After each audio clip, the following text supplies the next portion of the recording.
answer it before he gets asked. Darian went up to Birmingham and got evaluated by Dr. Kane on his leg. He's improving, progressing, getting better, and he'd be evaluated week to week, but not going to go tomorrow. So he's out, but they thought he looked good, so he's coming along. So we've got second team we're now playing for the second time. Can we make better adjustments? We were fortunate to get the win at their place, but we didn't play particularly well, particularly on the defensive end, especially with Hubbard. So, he dropped 38 on us, giving up too many career highs to guys. We got to find a better matchup, find a better plan, do a better job with him, because he killed us. But, he's not the only player. Obviously, Keyshawn Murphy's our second leading scorer. He had 18 against us too, so we got to do a better job with him. Matthews is one of my favorite players in the league. I think he plays as hard as anybody. He's tough. He's become much more than just a defender rebounder. They put him in ball screens. When he gets 5 or more assists, I think they're 8-1 on the year. So he's become a playmaker for them, especially when they win. So we got to keep him in check. And then they've got other guys that are capable of getting buckets. Kugel's very good. He's capable of going for a lot. And they've got multiple other guys that are capable of scoring. So while we make sure Hubbard doesn't go for 38 again, we can't let some of these other guys get going. So, I think on our side, the start still wasn't quite what we wanted, but I think there was some intensity. If you kind of look at Grant's save out of bounds, lead to the layup, even though we got a foul, Grant's floor dive early, there was a little bit of a sense of urgency from most of the guys. We got to get it from everybody to start the game out. Maybe I think it was lacking in the past. I think their legs were a little more fresh. We practiced shorter. We had a shorter practice today. So planning on their legs being fresh again, we got to be a little bit more locked into the scouting report mentally than maybe we were. But I like where we're at, physically, mentally, emotionally. I think our guys are ready to go. So it'll be a big test. We got 4 games left, 2 home, 2 on the road. This is the lowest ranked of the 4, but it's not easy games. These guys are tough. They're physical, and they've got scoring, and they play us tough pretty much every time we play them. Start with Pump Jack. You talked after the game about wanting Mo to get a little more locked in the scouting report. How have you seen him kind of respond in the past few days, and just how have you seen him grow on the maturity front this year? Yeah, once we got going in practice, I thought he had a decent close to practice today, so he's got to be able to focus on what he needs to focus on, even if he's got some nagging injuries. Nagging injuries are part of the game. You can't let that take your attention off what you need to be focused on. So I thought he closed practice pretty well today. You guys have allowed some big scoring to players, but this is like one of the first times you get to go up against somebody that scored big on you.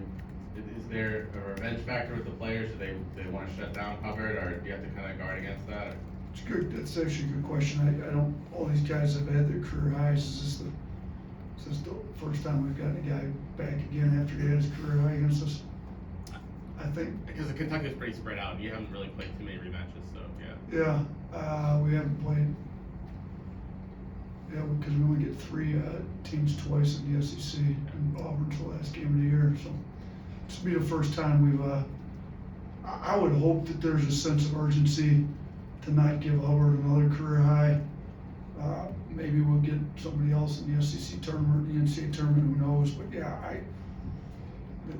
38 is far too many. So we've got to get anybody that's matched on him to do a significantly better job than what they did the first time.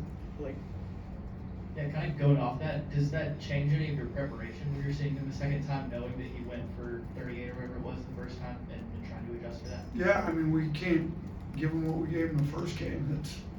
That obviously didn't work very well. So it's going to be some adjustments made. I'm sure they're going to make some adjustments. We did win, so that we exploited some stuff they did. I'm sure that we're gonna have to make adjustments to their adjustments, as are they. And I mean, these times you play them second, particularly when both teams are healthy and have pretty much the same rosters like we'll have. You know, it's a little different with Kentucky than, you know, having so many guys out, and just there's different rosters. This will be the same roster that they had the first time, so it'll, you know, can we make better adjustments than them? You know, are our guys smart enough to make the personnel adjustments and still not let somebody else get off? You know, you can't swing the pendulum so far that make sure, you know, you can always make sure somebody doesn't score. I mean, shoot, Steph Curry, somebody played a triangle and two and put two guys on him the whole time when he was in college. He didn't score, but the team got drilled. Like, you can always make sure somebody didn't score, but you can't swing the pendulum that far. You got to make things tougher on him without making it too easy for the rest of the team and some other guys that are more than capable of scoring. Well, Coach, this will be Mississippi State's 7th game against a top 10 ranked team this season. They only have one win in them, but what do you expect to see from a well-coached team that's been in these kind of situations before? Yeah, I mean, they've been in some close ones. Shoot, we were in a close one with them the first time. I mean, that thing didn't get decided till the last, I mean, really came down to the last play when we had to get a stop. So, look, I've known Coach Jans for a long time, since junior college days. He was in the MAC when I was in the MAC as an assistant. His teams always play hard. They're always well coached. They're always tough. And I'm expecting that he's going to challenge the guys, and they're going to bring some physicality, some toughness, a sense of urgency, and, you know, they're looking for ranked wins. Like, they've been close on a number of times. So, you know, we know we're going to get everybody's best shot for the most part, but we're expecting them to play well, and we're going to have to play well to beat them. Chase. When you see a really good player on the other team playing with 4 fouls with a significant amount of minutes left, which was the case against Kentucky when Owe fouled out, I think it was like 7 minutes to go, how much do you consider feeding the ball to the guy that player's guarding so that you can draw that fast foul and get him out? Yeah, I mean, we did it with Brea when he just kind of threw his hands up and went guard Grant Nelson, who just walked it in for a layup. We did try to target away Song. So it's a lot easier to do it with a poor defender with 4 fouls, but they just pretty much, you know, mad at their defense, let the guys go score so that they don't foul out.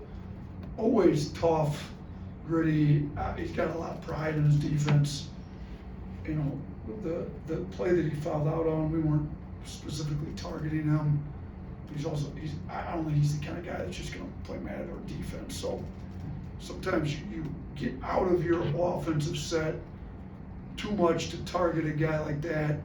And if they're a good defender, they're still going to move their feet, stay in front, and then you kind of get out of rhythm. But we do have some targeting, you know, sets, whether they're targeting seals, as we call them, that are weak defenders, or targeting very good defenders in foul trouble. It'd be great to get Owe out. It would have been great to get Brea out.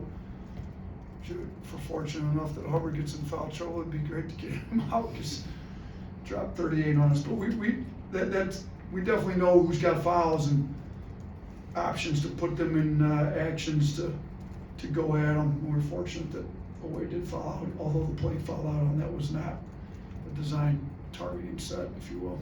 Kate. Aiden Holloway had his highest number of threes attempted and made since that South Dakota State game. Is that what you kind of want to see out of him, the willingness to keep shooting the three, whether or not they're falling? The Kentucky was Yes, the highest okay. made since the 19 that he. Yeah, I think there's open shots that he's passing up that we don't want him to ever pass up. He took 12. He could have got even more. I'm thinking of one right in my head that he should have shot. Like, yes, we need to get him more threes. We need to get him more open threes. He needs to take more open threes. He doesn't miss hardly any. The more open shots we can get him, the better off our offense is going to be. The more open shots we can get Sears, Youngblood, same deal. you know, it's part of why we put LeBaron in the starting lineup to try to get Sears off the ball a little more. Get to see why some open shots. You know, when we've got Sears and Holloway in there together, they can both create for each other. You know, and if LeBaron's in there, obviously that would help. But yeah, we want him to get as many open threes as he can get. How has Alabama changed, really for better or worse, since the last time you played Mississippi State, and how could that be advantageous or detrimental? That's a good question. You know what? I hope that our starter, you know, it's been a while since we played them. We've had some ups and downs. We've had some issues that have been squared away and then flared their head back up again. Like, so I don't know exactly where we were at with all the issues and things we needed to improve on, but I did think we rebounded the ball fairly well against them, and we have not rebounded the ball very well lately. That needs to come back up. Turnovers, we had somewhat under control for a minute there. I think we've had issues here in the last few weeks with turnovers. We gotta get that squared away because they will turn you over. I think our defensive intensity after the first 4 minutes Saturday was much better than it had been, because I felt like that had taken a little bit of a dip. So, you know, I think our defense, I hope our defense currently is better than it was at their place. But it's also gone up and down a little bit, so it needs to get up, stay up, and the intensity needs to stay where it's at, along with the attention to detail in the scout report. So, you know, I'd have to go back and look at where we were at exactly on everything there, but we need to get the rebounding back, we need to get turnovers down, we need to get our defensive mindset back where it's at for the whole 40 minutes. Chase? Yeah, just as a quick follow-up to that question about baiting the fifth foul, I was also just gonna ask you how much you see the value of trying diminishing the later it gets in the game, right? I mean, it's a much bigger deal with 6 minutes than 45 seconds. Yeah, true. If you've got a guy with 4 fouls and it's a tie game with under a minute to go, you usually need to get the best shot you can. If you've got a guy with 4 fouls and they've got him in the game 8 minutes to go, 6 minutes to go, and he's one of their better offensive players, like Owe, I think he's the only player in the league that scored double digits every single game. You know, with 8 minutes, 6 minutes to go, if they're that valuable to a team, if you can get them out or start targeting him early, like we did with Brea, where he's just not going to guard anybody, you know, you can kind of get into a rhythm. Now they made an adjustment. We targeted him, got a layup. They, you know, kind of blitzed the action we ran the next time to help him out a little bit. So I do think there's more value in it, like you said. The earlier you can do it in the game, late in the game. Now, late in the game, if you haven't really gone to the guy yet, he's got 4 and he doesn't want to foul out, and you know he'll kind of give you the matador defense. Maybe that's an easy way to get a bucket, but targeting a guy like Owe, if he's still in the game with 45 seconds to go, probably not very smart, because he's an elite defender. Anyone else? Thanks, Coach.